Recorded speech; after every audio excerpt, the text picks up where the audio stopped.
Greetings and salutations. I wanted to come on here really briefly and say, hi, how are you?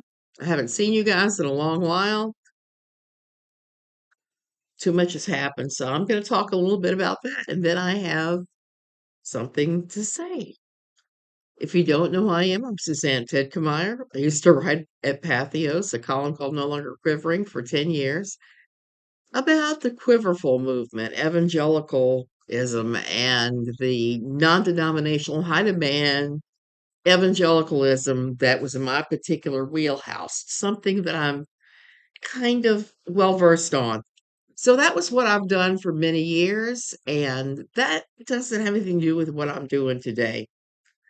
I have to read you one of the multitude of Paul Stanley conversations I've had recently. Now, those of you that know me well know that I love to mess with the romance scammers.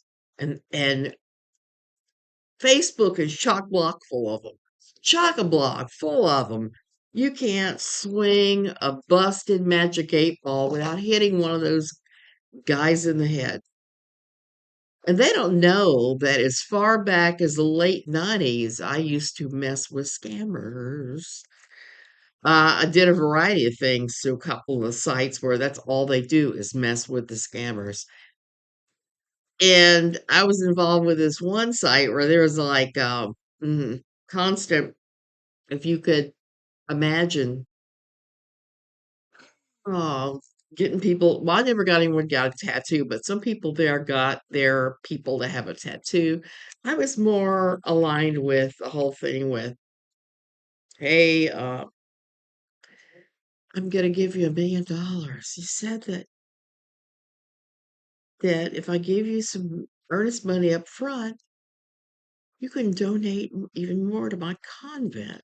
So that was one of the personas I used. Another persona I used was a British lord with the stupid name of Sir Ivan Presley Freely, Sir I.P. Freely. So I had a number of comical personas I'd put on and would write back and forth with them.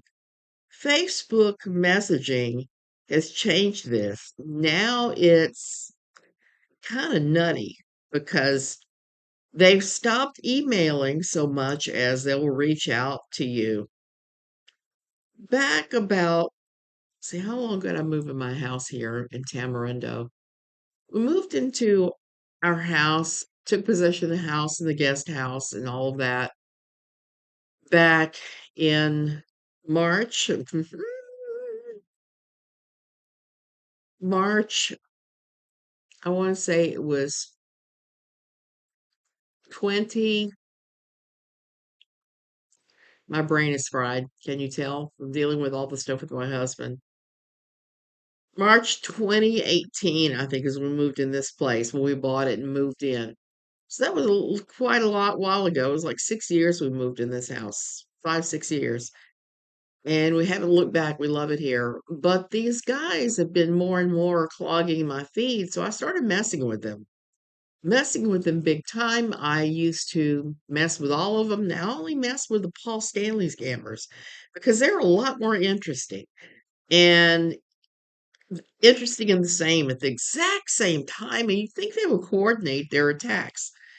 So I've had a ton of them recently, but I have been without internet thanks to the glories of our weird little neighborhood here. We had a truck over a week ago on Wednesday, hit a light pole and sever the internet connection to our weird little village. And been without internet. They finally restored it the other day, and I haven't been able to return to the videos. I have been like just doing all kinds of other stuff, including working on quilts. I've got a bunch of different projects going, but this is one of my hobbies.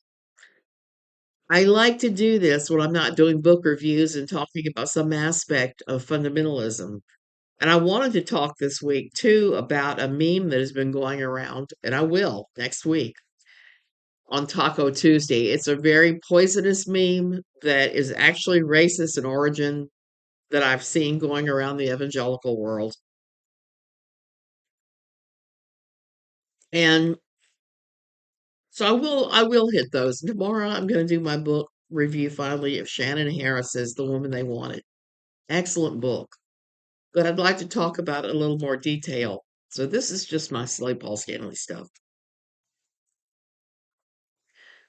The latest Paul Stanley scammer is I'm waiting for him to reply to me because he already tried to hit me up. Those of you that I moved in here 6 years ago. No, heard me talk about when you reach September, October here in the Tamarindo area, it is the height of rainy season and it just pours copious amounts of rain starting in late September until like the end of October, almost every day and sometimes all day long. So when that happens, I am on this thing a whole lot or on my iPad reading. And 5 years ago, I think it was, I had stumbled across a YouTube clip of the Kisses' Paul Stanley. And let me be frank, I don't really like Kisses music at all. It's just not my thing. There's nothing wrong with it. It's just not my style. And all the references to sex definitely were off limits during my years of fundamentalism. Now I that's not a consideration. I just don't like the music that much. So, um, with a few exceptions, there are a few other songs I like. So here we go. So I saw this YouTube clip, and it was Paul Stanley talking about this book he'd written about his life. And I thought, well, this sounds interesting. I need something to switch up my usual fodder books about crazy historical porn things that happen, that like the sinking of the Titanic or Ernest Shackelford, things like that, the collapse of the molasses tank in Boston, those sort of things, and the endless supply of free thrillers and things through Kindle Unlimited that I've been reading. So I said, this looks interesting. Maybe I'll read this. And I met Kiss many years ago with my ex-husband. We went backstage at one of the concerts and I met him. I wasn't impressed. Paul was hair and glare. He seemed like he's pissed off at the world. I was a very, I don't want to say cowed, but I was a teenager that it was being abused pretty significantly by my now ex. And so I was kind of shrinking away because I have enough going on without having had to put myself out there to a guy who seemed like he was just mad at the world. So that was my impression. So to see him on this little clip talking about his book, and it sounded interesting as hell, and he was smiling, a completely different person than what I met. So I downloaded the book, I read it, I really loved it. It's called Face the Music. You know me, I'll read anything. I'll read the back of an Aleve box if I get stuck and I have nothing else to read. So here we go with that. So I started reading, I really enjoyed it. Got me through a few days of the rainiest raining season of all times. And I thought that was the end of it. I started following him on Facebook and Twitter because I thought, well, maybe I'll follow him. I like his book. I don't really care for Kiss's music. I did see that he has a band where he does old Motown hits, and I love R&B and Motown. I love old R&B, especially. Even the old music goes back to the juke joints of the 1920s and 30s. I like. So that's right up my alleyway. I started listening and said, kind of like this. I like this. And I liked the book. So I started following him. And every now and then I would comment on something he's done. And that's when the fake Paul Stanley started showing up en masse. You just would not believe it. It was crazy how they showed up and the things they would say. I'll have to see if I can pull up one real quick because I have one on the hook now that is saying all the silly stuff that these guys always say, this utterly ridiculous, silly stuff that I'm just always jaw dropped when they start reach out to somebody and pretend to be somebody famous. It's always kind of funny. And I always have a good time with it. I always come up with a story, fake story, that is not anything that they expected, of course.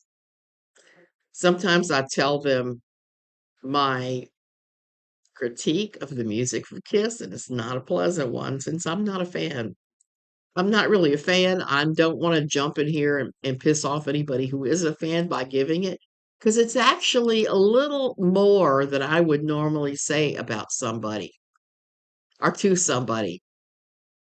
So I wanted to read you one of the ones I was dealing with this last couple of weeks because it's been it's a funny one in some weird ways. We are talking pretty damn funny with these guys. Okay, this is supposed Paul Stanley, what I know is not. Thanks for being a fan. I appreciate you so much for your contribution so far on my official page with your likes and beautiful comments. That's why I decided to open this private account to specifically appreciate you guys. I won't be able to reply to every message on my official page, but I would reply every message without interruption on here. You are loved. Okay, buddy, you don't have a clue who I am. You don't know that I don't really like that music. Huh. So then I said, I've met you before. Don't you even remember that? You know who I am. He says, oh, I'm sorry. I don't remember. How long ago was it? So I start telling him about meeting him backstage, but I don't give any details. I just say backstage at a concert in New Orleans. And we have a lot of really stupid, just minutia kind of talk like, oh, well, that was many years ago. Well, it was. It would have been 1975, I think. Maybe it was 74. And then he starts with this, tell me why you're my fan. See, I'm not a fan. I'm a great admirer of your books, both of them, and your Motown music, but I don't like your Kiss music. And he came back with, why? Why do you not like my music? So I gave him the spiel that I came up with for the Paul Stanleys when they contact me. And it's more mean, way more mean than anything I would ever say to anybody. But it's a critical analysis of their songs, of the simplicity of the music and the lyrics, how the lyrics seem to be focused on getting laid. It's not a pretty sight. So I gave him that long thing, and he came back with, oh wow, you really do care about me. You care enough to give me an honest opinion. And I said, I live to please. He said, well, what happened the last time we met? I said, well, we haven't met recently, but I have talked to you a few times on here. Don't you remember talking to me? So I started playing up that we had been talking. And I know that threw the scammer for a loop because he said, I don't remember what you said. I'm sorry, I have so many fans and I can't always keep them straight. And I said, don't you remember? We had a very long conversation last April about Gestad and Muffy Vandering. Don't you remember? I said, I told you I would have to wait to go to Gestad this year. Stad? Because Switzerland is just lousy with impossible tourists, particularly Some of the Asian ones. Oh, 1 second. What? My husband is a calling. Yes? Okay, you have your leftover nachos and go outside, baby. So he's fixing his own dinner. That's good. I took a long nap. Got up just so I could mess with this guy. And so he started saying, I don't think I've ever been there. I said, oh, sure you have plenty of times. Don't you remember you told me how much you like schlushing down the Schloss ways and seeing the castles and things? So I really started doing the BS hard, like I want to do when I got a hold of these guys.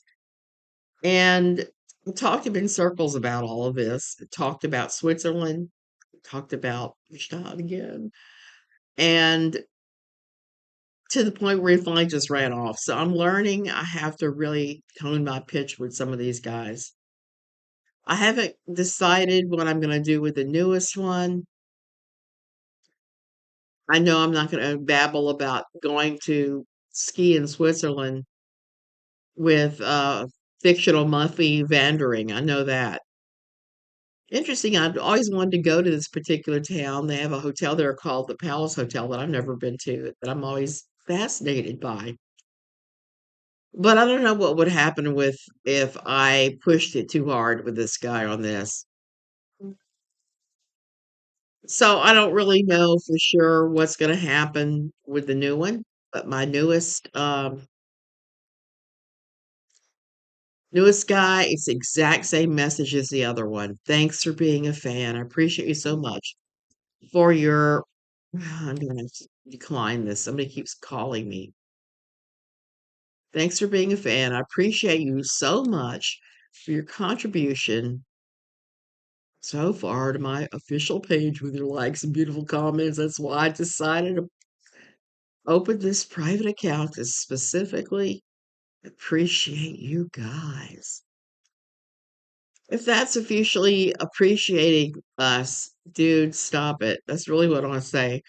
So I'm not sure how I'm going to handle this guy. So far, I have talked about alien cults. I've tried to talk about expensive European watering holes. I've tried to talk about all sorts of bizarre things with this.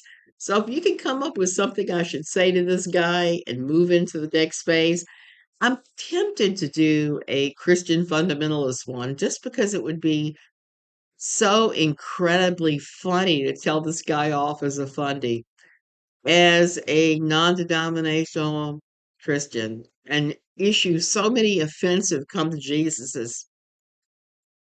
But I am stuck right now. I probably have about 20 of these guys I talked to since my husband had his surgery. He's doing a lot better. He's doing better now. He's actually healing. So I can finally relax a little bit and not be quite so stressed out with everything that's been happening. I'm just now starting to feel halfway normal. Okay, you guys, I will see you later, and I may do a live stream when I catch this guy. He sent me a message. He sent his message around 4:52 when I was napping. I got up at 5 o'clock and answered him. He hasn't replied back yet. So I just said, oh, wow. So I have a couple different scenarios. One of them is fundamentalism. One of them, I'm just going to say generic things like, oh, wow. And that may be what I do with this one. Let us spank this puppy hard. Spank him hard. I despise people that try to do the fundamentalist. I'm not. Tells you where my brain's been lately. I despise people that try to use others like that. It is just so evil and wrong when they try to work you for money. One of the funniest ones I ever did, and I have to look and see if it's still up on the scam baiting site and link you guys to it, is I did one where I pretended to be another scammer. And I was saying all the scammy things back to him and saying, I'm gonna chop you your dollar, crazy stuff that some of the African scammers come up with. They have their own weird little lingo. So if you start reciting their own weird little lingo back to them, they hate that. They hate that.